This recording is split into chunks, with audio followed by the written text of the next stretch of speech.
from the Twitter account, the X account of Mayor Shang Tao of Oakland, California, who, of course, is facing a recall, while scumbag, greaseball, bang your wife, Governor Gavin Newsom is facing his second recall, but different story. Shang Tao says, "Good morning, Oakland. Today I am honored to announce the next chief of the Oakland Police Department, and it has been more than a year since she fired the last chief of police for alleged misconduct as crime skyrockets."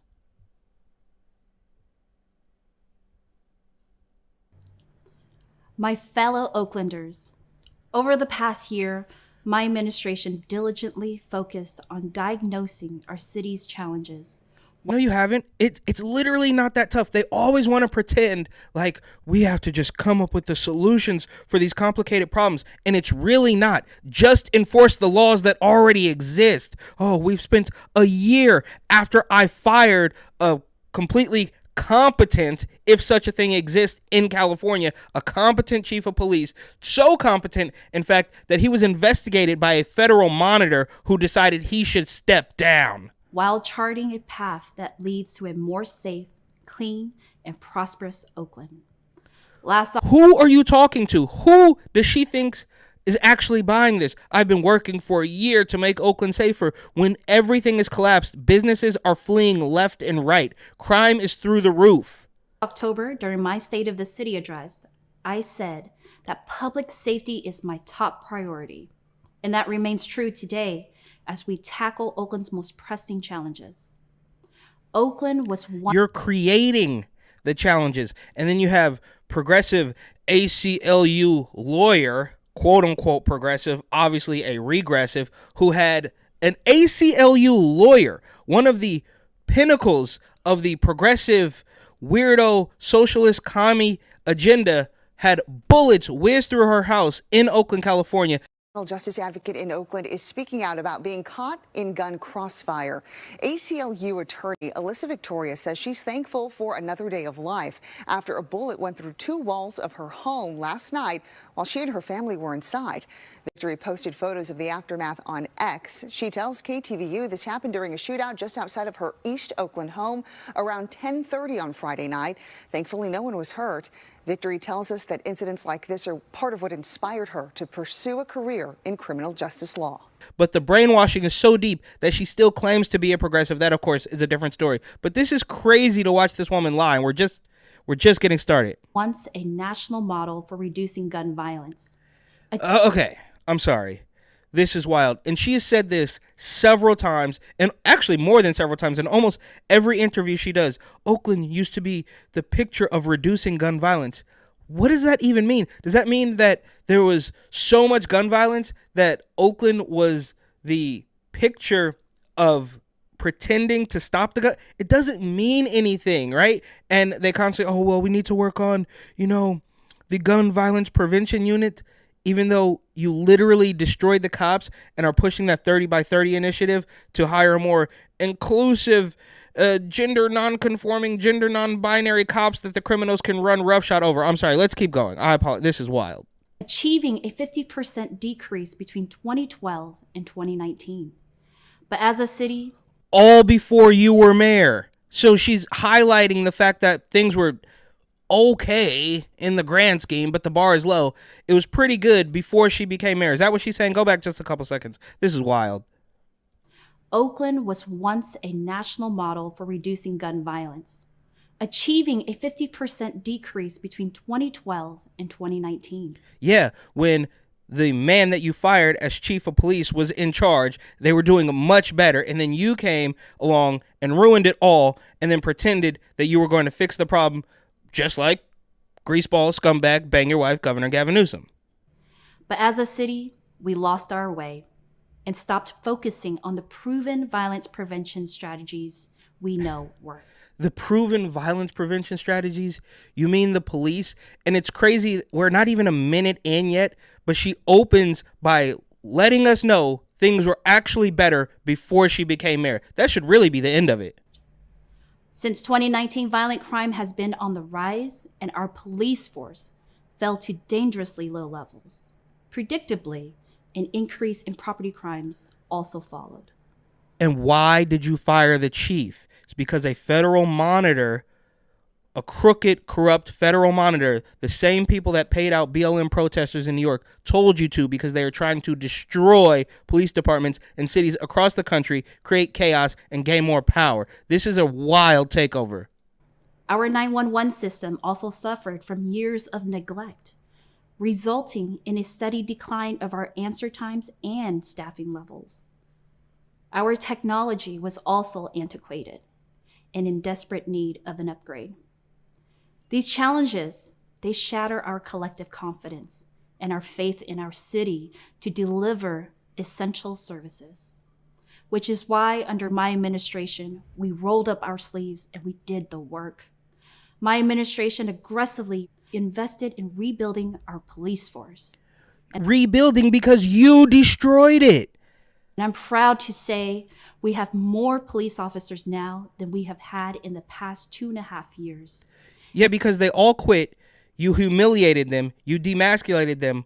A bunch of them left, and now they're coming back. But there's more than just the past 2 years. So in 2022, right, when it was all collapsed, like, yeah, but not more police officers than 2017 or 2018 or 2012. Not more than then, just more than the last few years after we completely destroyed, humiliated, demasculated them, defunded the police. But it's on the way back up. It's the same thing they do. When crime and overdoses skyrockets, they pick the highest point and watch it come down just a tiny bit for like 2 months and then say, oh, we fixed the problem. That's the same thing here. It's like, well, there was basically a non-existent police force in 2022 after 2 years of defunding the police, but we brought a couple people back, so that's a small victory. And we have brought back foot patrols and motorcycle traffic units citywide. We've revived the highly successful ceasefire strategy where our police officers, violence prevention teams, and community partners are focused. Violence prevention teams? You mean the police? On the small number of people committing most of the crime in Oakland. So far this year, overall crime is down by 32% compared to last year, and down by 16% compared to the last 3 years. Yeah, maybe you should tell that to all the businesses that are getting broken into once a week for 2 months. Tell them that the crime is down, right? And this is what they love to do. They'll separate robberies and burglaries and home invasions and then say that one of the categories is down, but it's all still completely disgusting mess of crime, criminal politicians, and criminal residents, criminal citizens. This includes reductions in homicides and burglaries. In partnership with the Oakland City Council, my administration made the largest investment in our 911 system in years. We allocated $2.5 million to improve dispatcher retention. After we know that you completely ignored hundreds of applications for dispatchers. Major missteps have kept Oakland police dispatching jobs unfilled, from long hiring gaps to missed applications. A new report sheds light on the city's slow 911 response time. KTVU's Brooks Jaros has been digging into this and joins us now live from the newsroom to break it all down. Brooks? Well, Claudine, right now Oakland City Council is in session, and soon council members will receive that report on recruiting, testing, and hiring 911 dispatchers. And numbers reveal hundreds and hundreds of applications for dispatching jobs were never even looked at. And now we're going to fix it. These people are absolutely despicable. And I wish I could see it through another lens, but they're all so reptilian. It's disgusting. Recruitment, technology, and infrastructure upgrades. Today, we have nearly filled our 911 dispatcher ranks, and 911 answer times are steadily improving, though there is still more. How about you tell us why or for what reason you decided that you weren't going to look at hundreds of applications for those dispatchers? Why don't you talk about that? Work to be done. Promoting a safer and more secure Oakland also means having strong and collaborative leaders in place. Last May, I appointed Justin Johnson as Oakland's city administrator to oversee all city departments and manage the operations of the city. In November, I swore in Damon Covington as Oakland's fire chief. Chief Covington is homegrown and born and raised in Oakland, and he came up through the ranks to become chief. Nobody's buying this. You guys, you overplayed the hand, as I've said several times. There's just no way. People have had enough. This woman needs to go. All of her ilk, all of the regime. There needs to be a little bit more transparency, a little bit more authenticity, a little bit more honesty, because this is disgusting and everybody knows it now. In December, Dr. Holly Joshi took the reins of the chief of the Department of Violence Prevention.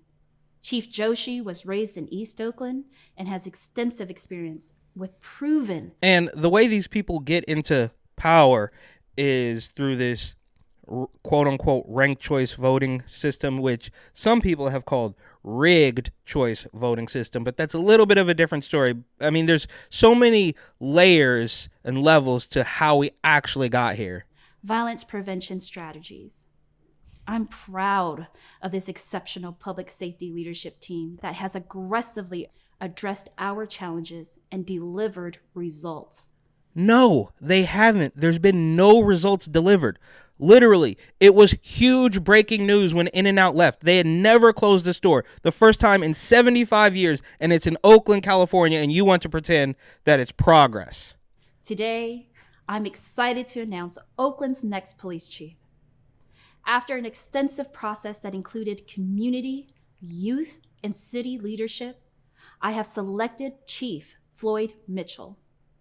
Chief Mitchell is a strong leader. Floyd Mitchell sounds like a late 70s street ball player in, Rucker Park and Upper Manhattan or the Bronx or wherever that. And so, street ball, Floyd Mitchell, yeah.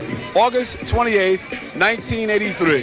Holcomb Rucker Pro Tournament, Championship Day. Over to Ramsey. Back to Worthing. And to Floyd. Better than Worthing. Tommy Webb. 10 on the shot. Bright takes that shot and it's good.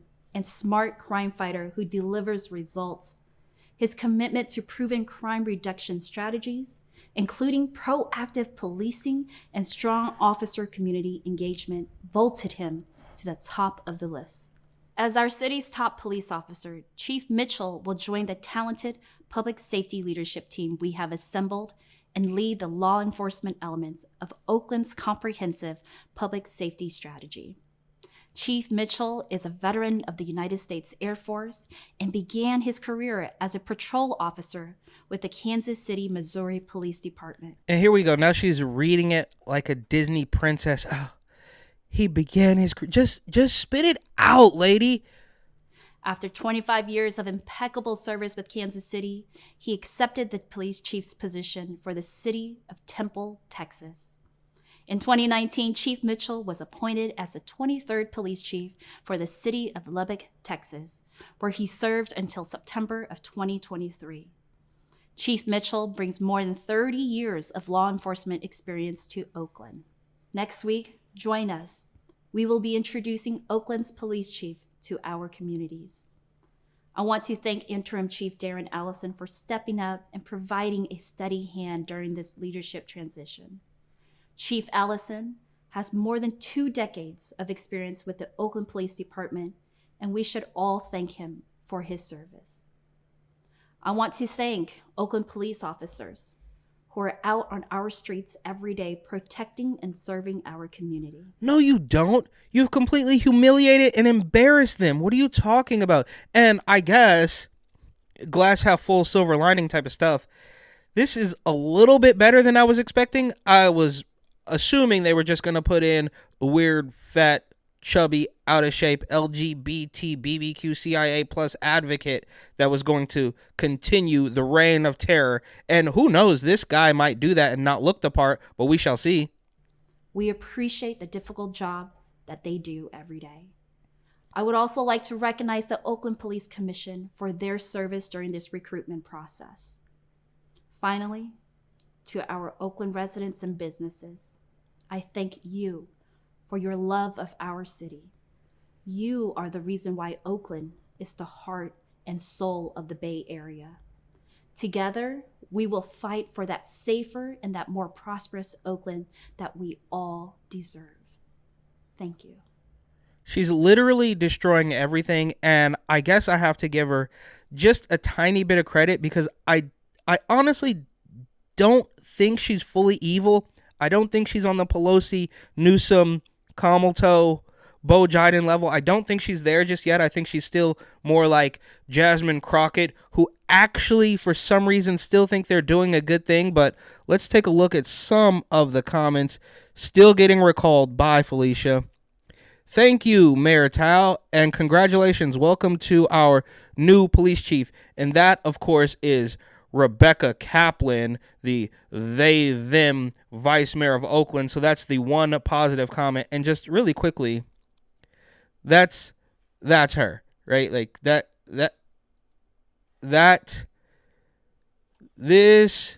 hang on. Yeah, that is Rebecca Kaplan, the one and only positive comment on Mayor Shang Tao's Twitter announcement of the new police chief. Let's go back to some of the comments here. I guess that's just a photo of the guy when he stepped down from his position in Texas. Good luck. You're going to need it. Is this the same chief who resigned from his position in Lubbock after criticism for a failed 911 system? Yeah, okay, so I guess if that's true, they're just going to do it all over again. But what difference does it make? Oakland has already done that. That's actually makes perfect sense, right? Why not get somebody else who is ignoring 911 calls in their district? But who knows? We don't know yet. I will say this, though, that there's no possible way you can trust Mayor Shang Tao. You have to assume she's going to be absolutely despicable and manipulative in hiring somebody. But time will tell. Okay, you've got a chief and you've got cops. Now, will crimes be prosecuted? Nope.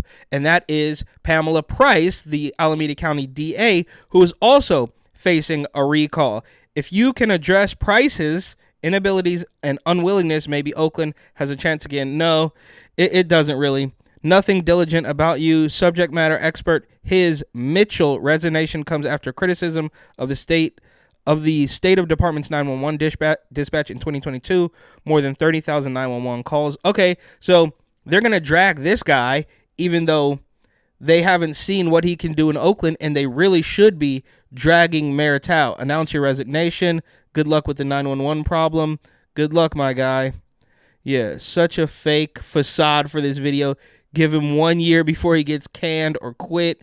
New Oakland police chief is from Texas. Oh, geez, school. This is crazy.